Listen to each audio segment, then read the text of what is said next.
বললাম কেন, যারা হজ করছেন, আমার রাসূল পাক সাল্লাল্লাহু আলাইহি সাল্লাম মসজিদে মদিনা শরীফে ঢুকতেছে, যারা হজ করেছেন, জিয়ারা করেছেন, একটা মসজিদে জুমা, একটা মসজিদ আছে মসজিদে জুমা, আমার নবীজি ওখানে প্রথম জুমার নামাজ আদায় জমা বহু বছর সবাইকে জমায়েত করলেন।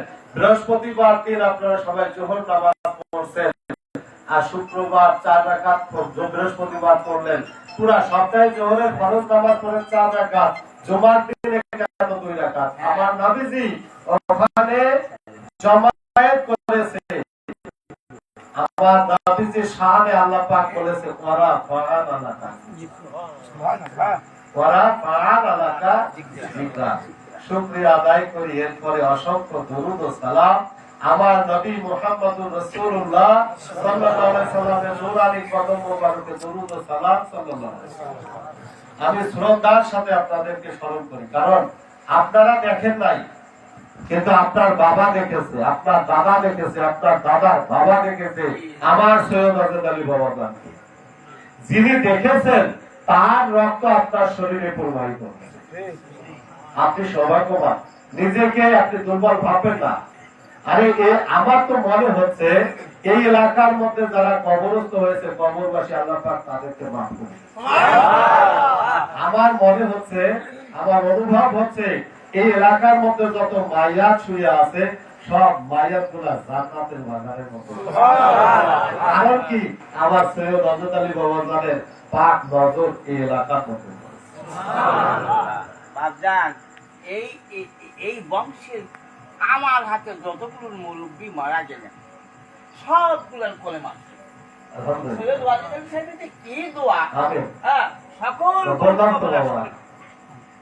আমি ছোট্ট একটা আয়াতে কারিমা পাঠ করছি, সূরা বনী ইসরাঈলের মধ্যে আল্লাহ পাক বলেছেন। আমার সৈয়দ, আমরা কিন্তু ওয়াজ করতে আসি না, আপনাদের সাথে একটু মত যেহেতু দেখে ভালো লাগতেছে, আপনাদের সাথে একটু মত বিনিময় করি, তাই না? আল্লাহ পাক রব্বুল আলামিন সূরা বনী ইসরাঈলের মধ্যে বললেন, আমার সৈয়দ হযরত আলী বাবাজান ওনার পাক কদম মোবারকে সালাম শ্রদ্ধা রেখে আমি কথা শুরু করলাম। আমার সৈয়দ হযরত আলী বাবাজান আমার বাংলার জমিনে কিসের দাওয়াত নিয়ে এসেছিল? তখন তো ইসলাম মোটামুটি সবাই মানছি, নাকি বলেন? তখন তো মুসলমান। যখন এসেছিলেন আমার সুফি নূর মোহাম্মদ নিজামপুরী বাবাজান, তখন মুসলমান কম ছিল। তখন দাওয়াত দিয়েছে ওনারা মাওলানা কারামত আলী জয়পুরী রহমতুল্লাহ আলাইহি, যার হাতে 1 কোটি বিধর্মী মুসলমান হয়েছে। ওনার পীরের নাম হলো সৈয়দ আহমদ বেরলভী রহমতুল্লাহ আলাইহি। সৈয়দ আহমদ বেরলভী রহমতুল্লাহ আলাইহি তাকে 17 দিন রাখার পরে খেলাফত দিয়ে দিলেন। অনেক কথা, ওই যে বললাম আমার পীর বাবা বলছেন তো অনেক কথা আছে। কি কথা? কি মাওলানা কারামত আলী জয়পুরীকে 1 মুষ্টি মাটি দিলেন। দেওয়ার পরে সৈয়দ আহমদ বেরলভী ওনার পীর বললেন, বাবা তুমি সারা ভারতের মধ্যে সফর করো, এই মাটির সাথে যেখানে মাটির মিল হবে সেটাই হবে তোমার আস্তানা। রংপুরের মধ্যে আসলেন, রংপুর শহরে যাবেন, গিয়ে দেখবেন কোর্ট কাছারি, যে এলাকাটা মেইন শহর, যেটা কোর্ট কাছারি, DC office, SP office, DIG ভবন, কোর্ট, সবকিছু ওনার বুকের উপরে। যিনি ওনাকে ঠাঁই দিলেন, স্থান দিলেন, ওনার নাম হলো শহীদ জর্জিস। উনি জায়গা দিলেন, হুজুর আমার এখানে থাকেন, আমার শরীরের সব লোকগুলো শিরল। মাওলানা কারামত আলী জয়পুরী রহমতুল্লাহ আলাইহি ছোট্ট একটা গল্প বলি। উনি বলেছেন, আমি আমার বুকের উপরে রংপুর শহর লাগাই দিলাম, আর পাশে তাজহাট জমিদার বাড়ি দেখতে যাবেন, গিয়ে দেখবেন 1000 দরজা। তাজহাট জমিদার বাড়িতে দরজা হলো 1000। জমিদার বড় জমিদার, উনি হাতিতে চড়ে বেড়তেন, অনেক সম্পদ ছিলেন, অনেক বড় জমিদারি।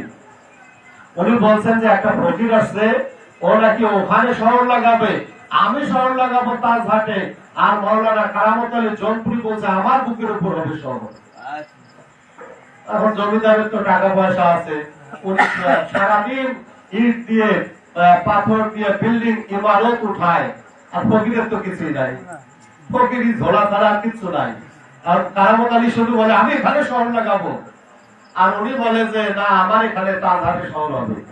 রাত 12টার পরে কে যেন গিয়ে সবগুলা বিল্ডিং গুলা ঘুরিয়ে দেয়, সারাদিন জমিদার বানায়, আর রাত 12টার পরে কে যেন গিয়ে অদৃশ্য ব্যক্তি কে যেন গিয়ে ঘুরিয়ে দেয়।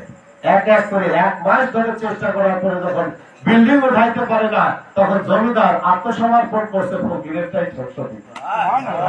সঠিক ফকির বললেন যে ঠিক আছে, তুমি যেহেতু চাইছো তোমার নামে একটা বাজার লাগাই দিলাম, নবাবগঞ্জ বাজার।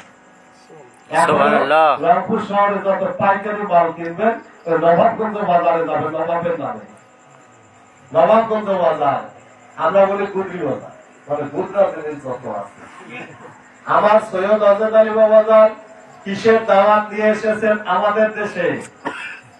আল্লাহ পাক বললেন ইয়াউমা লা ইয়ানফাউ, ইয়াউমুল কিয়ামতের দিনে লা ইয়ানফাউ, আপনার কাজে আসবে না। কি কাজে আসবে না? মালু, সম্পদ, ওয়ালা বানুনা, এই সম্পদ, এই বাড়িঘর, টাকা পয়সা যার জন্য করছেন, আপনার ভাস্তাকে দিবেন? আপনার বাড়িঘর আপনাকে ভাস্তাকে দিবেন? ছেলেকে দিবেন? দিবেন না। স্ত্রীকে দিবেন, কন্যাকে দিবেন। এই জন্য আল্লাহ পাক বলেন ওয়ালা বানুনা, এই যাদের জন্য করতেছেন একটাও কাজে লাগবে না। কাজে লাগবে কি?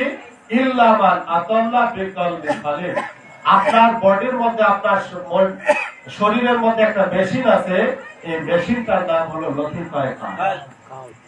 এই কালবের দোকান নিয়ে আমার সৈয়দ আজাদ আলী বাবাজান বাংলার জমিনে এসেছেন। আমার সৈয়দ আজাদ আলী বাবাজান যখন খেলাফত পাইলেন, আমরা পাচ্ছি যেটা ঐতিহাসিক ভাবে, খেলাফত পাওয়ার পরে উনি আর কোথাও যান না, পীর মুরিদি করেন না, উনি অবস্থান করতেছেন। আমি কিন্তু অন্যদিকে যাচ্ছি না, কারণ আমার সৈয়দ আজাদ আলী বাবার আবাসস্থল এটা, ওই জায়গায় আসছি, ওনার সম্বন্ধে বলতে হবে, এটা কি বলেন? আমার সৈয়দ আজাদ আলী বাবাজান উনি খেলাফত পাইলেন, উনি চুপচাপ বসে আছেন। ফুরফুরা নজর কেবলা উনি খেলাফত পাইলেন, উনি দিব্যি পীর মুরিদি করতেছেন।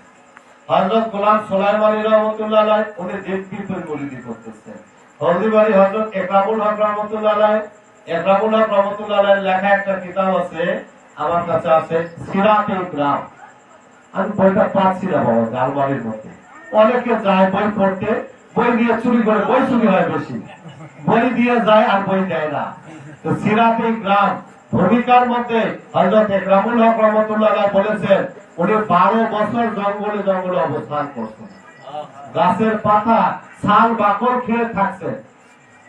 উনি বলছেন যে আমার সিরাতে ইকরাম যে ওযু অবস্থায় পড়বে এবং দরুদ শরীফ পড়ার শুরুতে দরুদ শরীফ পড়বে, শেষে দরুদ শরীফ পড়বে, এই বড় বই পড়া অবস্থায়, জাগ্রত অবস্থায় আল্লাহ রাসূলের জিয়ারত করে। সুবহানাল্লাহ। সিরাতে ইকরাম হযরত একরামুল হক রহমাতুল্লাহ আলাইহি পীর মুরিদি শুরু করে দিয়েছেন। আমার সৈয়দ আজাদ আলী বাবা চুপচাপ বসে।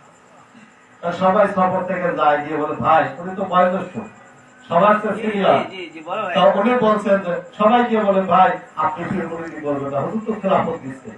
বলছে না ভাই আমি যাব না। কেন যাবেন না? কেন কোনো জবাব না। কেন উনি যান না? উনি চাচ্ছেন যে যে ব্যক্তিটাকে আমি প্রথম সবক দেব, যে ব্যক্তিটাকে প্রথম বায়াত দেব, সেই ব্যক্তিটাকে আল্লাহ রাসূল দেখেন। সেই ব্যক্তিটাই হলেন আমার পূর্বপুরুষ, পঞ্চম জেনারেশন আমরা।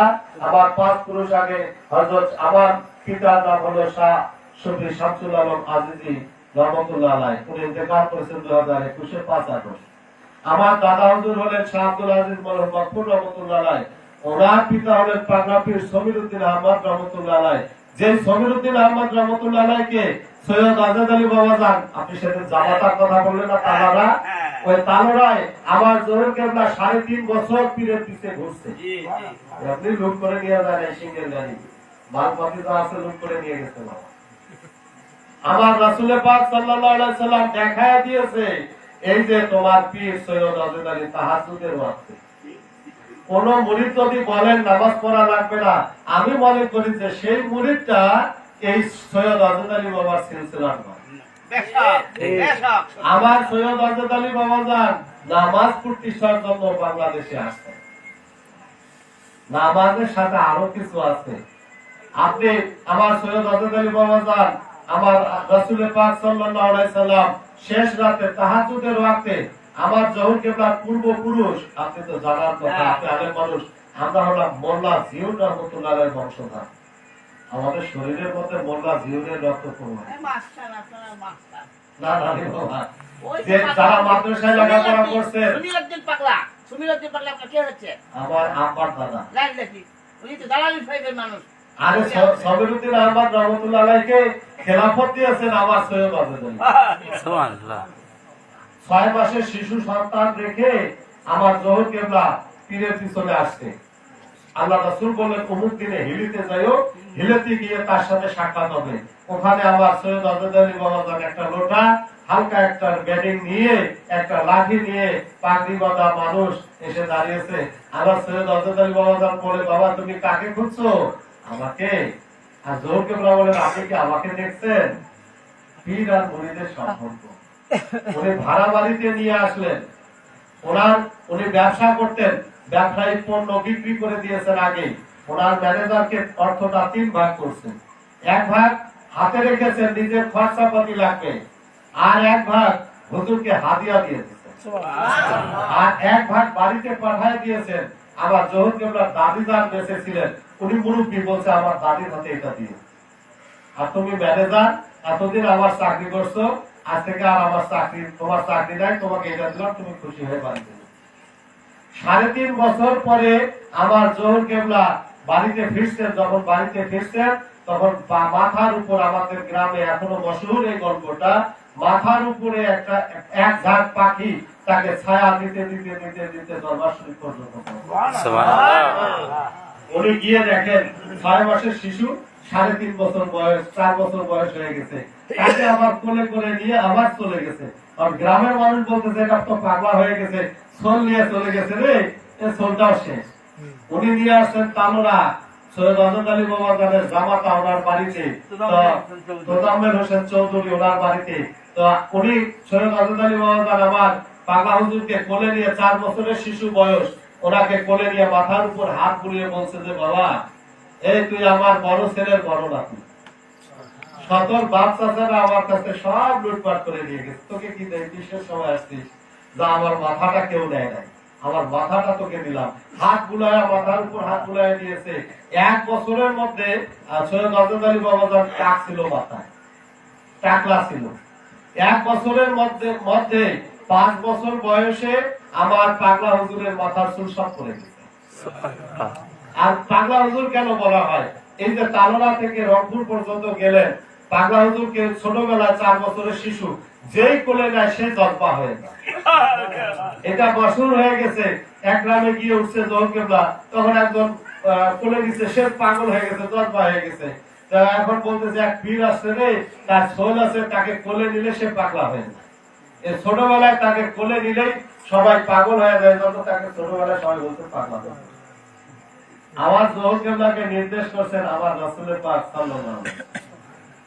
আমার সৈয়দ হযরত আলী বাবাজান আমাদের দেশে কি বাণিজ্য নিয়ে আসছে আপনার কাছে?